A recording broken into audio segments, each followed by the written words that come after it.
Hey everyone, welcome to the Reddit branch. Today we have interesting stories from Reddit that I would love to hear your opinion about.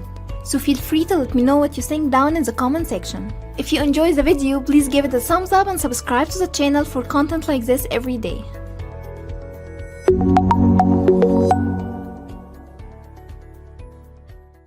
First story. Am I the a-hole for reporting a family for not telling me that their son was in the house while I was babysitting? Where I am, there is a babysitting service where people around the ages of 16 to 18 who cannot get a real job work for. I have the application on my phone and I get notified if the customer selects me for a babysitting session. I got a notification a couple of days ago and everything seemed fine. They had a fourth grader and they just wanted me to keep an eye on him. Their profile said that the kid was a bit unruly and talkative, but I was fine with that. What they didn't say on the app was that they had a son, not sure about his age, but young adult, maybe 19 to 21-ish, in the house I was going to babysit in. I wasn't allowed on the second floor, so I was in the living room with the kid. I was on my phone and I had a freaking heart attack when some random adult man about 6 foot tall and big just came from the stairwell to where I was. He didn't acknowledge me and he walked by and got some food from the kitchen and went back upstairs. I genuinely thought he was a home invader and I hit the kid before realizing he came from upstairs and he was wearing homeware, so he had to be family. He didn't do anything to me, but I was freaked out. I was literally in a horrible situation. I'm not saying all men are bad, don't get me wrong, because I, a 5'3", 16-year-old girl, was in an unfamiliar house with a full-grown big dude. Like, it's a classic get out of there situation. I had about 4 hours left and I didn't want a bad review, so I stayed there against all gut feelings. About 20 minutes or so later, I bumped into him again and he asked me, "Are you the babysitter?" I said yes, and he said I was allowed to use the second floor because the only reason I wasn't was because his parents didn't want me bumping into him, which already happened. I thanked him but stayed on the first floor. After the session, I was furious for the situation I was put in. I wanted to call them and tell them that was not okay, but I needed the review, so I shut up. Later on, after they reviewed me, I reported them for not being clear with me about the situation at home. I told my friends about this because I don't know why they choose a 16 girl to babysit their kid when they had a full-grown man in the house who seemed capable, and they told me reporting them was kind of a bad thing to do because 1, they would be permanently banned, and so I was denying the kid ever getting a babysitter. 2, I waited for reviews and I reported them. 3, the guy didn't do anything to me and he seemed harmless. Now I'm conflicted, but I have a 48-hour call back for a report, so I need to know, am I the a-hole? People replied in the comments with, "You're not the a-hole. I'm a 25-year-old woman and a random grown man appearing in a house I didn't know he was in would terrify me." While it may have just been a mistake on their part, they clearly didn't forget about him because of the whole second floor rule. I'm more inclined to think they didn't mention it because they know it would scare off most teen girls. Either way, you're not the a-hole. There are other babysitting services in the world and I'm sure they can find one. Okay, so I understand not making the relative/older brother babysit. I understand they probably did him a favor by keeping you out of his hair. However, the proper way to go about this situation would be for him to meet you beforehand to explain he will be here but not on a charge, so please just babysit the little one and he will stay out of your way. Call us if there is any problems.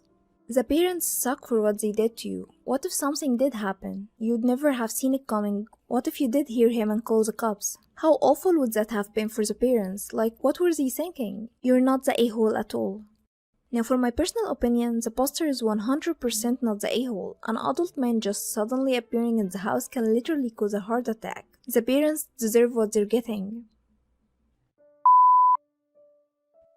Am I the a-hole for blowing up at my brother for wanting to go on a trip? My younger brother goes to grad school about an hour away from where our parents live. The grad school he got into near our parents cost 4 to 5 more times than the state school he chose. He has to go to grad school in order to make decent money for his chosen field, which is physical therapy. His first year, he lived with our parents and drove to school. For the current school year, he asked if our parents or I could cover his rent if he found a relatively cheap place close to his school. He found a place with roommates for $625 a month, plus utilities. Our parents cannot afford to help though. I volunteered with the agreement that once he graduates and finds a job, he pays me monthly $200 until he pays back what he owes. I am lucky enough to be able to cover without much issue, willing to do it because it is to help further his education and career. Couple of months after he moved in, he messaged me asking if I could cover the utilities as well, since he was not getting much hours at his part-time job. I told him I do not get how he cannot even cover utilities, $100 a month, and he needs to figure something out because I only agreed to cover the rent. He needs to get better about planning things like this through. He cannot expect our parents or myself to bail him out due to poor planning or spending habits. Had him over to visit when it was unseasonably warm so he could hang out in the yard. We ate some food, had some drinks, and had nice conversation overall. He brought up that once things get better, he wants to go on a trip to Sweden and a couple other places with friends. I said that doesn't sound like a good idea since he doesn't know when he will get a full-time job, will have school loans, money he owes me, and possibly rent as well. He said it will be fine, to which I said he needs to grow up about finance. He has gone on trips overseas before that he cannot really afford. That I never went on nice vacations until I could actually afford it, and he needs to think about these things before just doing it. I said it in a louder tone than I really wanted, but wanted to get the message across that he needs to be better about finance without expecting to be bailed out. For emergencies, we are there for him, but should not be for self-made ones. He got defensive and said what does it matter if he can pay me back, and left a short while later visibly upset. I love my brother, but he has been enabled by our parents and by me a bit as well. I want him to do well, but not at our parent or my expense, and to be more reasonable with finances. Am I the a-hole for basically yelling at him about a trip he may not even end up going on? People replied in the comments with, I thought you're not the a-hole until I read the line that I never went on nice vacations until I could actually afford it. Look, I'm an older sibling as well and I have helped my family out in similar ways, so I get where you're coming from. But what I think is happening here is you would be jealous if you flouted responsibility and went on this trip while you lived a responsible life. It doesn't seem fair. You cannot measure your sibling's life by yours. That will always create conflict. Instead, if you want to help, you need to do so with a free hand and support your brother in the decisions he makes. He sounds like a relatively smart, well-reasoned person. If you're going to be angry, then don't help. Final thought, everyone sucks. Everyone sucks. You openly admit that you enable him, and he clearly lacks the skills to be financially independent. Perhaps instead of continuing to pay for his rent and getting upset about his financial choices, actually teach him or find a course online. Yelling at him is not going to help, and neither is continuing to fund him. He will never learn if he knows he has a safety net at all times. Now for my personal opinion, at first both of them seem like the a-holes. The posters seem to believe that the only way to grow up is to go through their identical struggles, and the brother seemed childish with how he handles money. Next story. Am I the a-hole for forcing my wife to play Among Us with me? I, 62 male, and my wife has shared 39 wonderful years together and I couldn't imagine a better person to be with. My grandson is really into video games and just had a birthday, so I asked my daughter what video games he likes and he said his favorite right now is Among Us. I did some research and found a cool hoodie and toy to give him, and he loved them so much he asked if I would want to play the game with him sometime. I reasonably expected it to be a little kid's game or something I would just enjoy watching him play, but after one game together I was hooked. This was a month ago and I have not stopped playing Among Us since. Sometimes playing game after game for more than 10 hours. My wife hates that I spent so much time on this and got sick of me saying I played because my grandson liked it. She took my iPad to work one day and when I couldn't find it I called her and she denied knowing where it was. The whole thing sounded pretty suspicious to me and when she got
home, I found it in her car and we had a huge fight about spending time wisely and whether or not I was wasting my time playing this game because I enjoyed it so much. That Friday, I invited my daughter and her family over for dinner while my wife was at work for an Among Us party. We were all going to play the video game together so that I could spend some time with my grandson. And I was hoping if my wife played a few games, she would understand why I like it so much and stop getting on me for gaming all the time. She didn't say much upon finding everyone there, but when they left that evening, she was furious. She said it was more about the fact that I planned a gathering with no notice than it was about Among Us. But I noticed she didn't enjoy playing the video game either and called me childish, which felt like a huge attack on my personal interests and enjoyment. I wish she would just understand that I can have childish things to do in my free time and that my grandson and I have a connection over Among Us. But she is still mad I forced her to play at the party. Am I the a-hole here? People replied in the comments with, "You're the a-hole. Game after game for more than 10 hours? You are well past playing because your grandson likes it. There is no way your grandson is online that long without parental intervention. At this point, you're playing a game with total strangers and using your grandkid as an excuse. Unplanned parties in a shared house are another giant a-hole move. Getting obsessed with a thing and refusing feedback on your actions is childish. Failing to exercise self-control and make sure your life is reasonably balanced is also childish. It's not about the game or video games, it's about your behavior. You're the a-hole. You have been married to her for 39 years and this was a surprise? I'm there myself, 39 years with my husband. I don't play much now but have been known to. My husband has never had a controller or any kind in his hand. I play with the grandkids. I cannot imagine a situation where I would force or even attempt to ask him to play a video game with us. I know he hates it, he thinks it's a waste of time for anyone to play video games. Now for my personal opinion, Supposter is the a-hole. After all these years of being together, he does not think to tell his wife before he invites someone over. Also, being addicted to a game is not good, no matter who you play it with or how you justify your obsession. This concludes all the stories we have for this video. Thank you so much for watching and I hope you enjoyed it. Please feel free to share your opinions in the comment section down below. Until next time.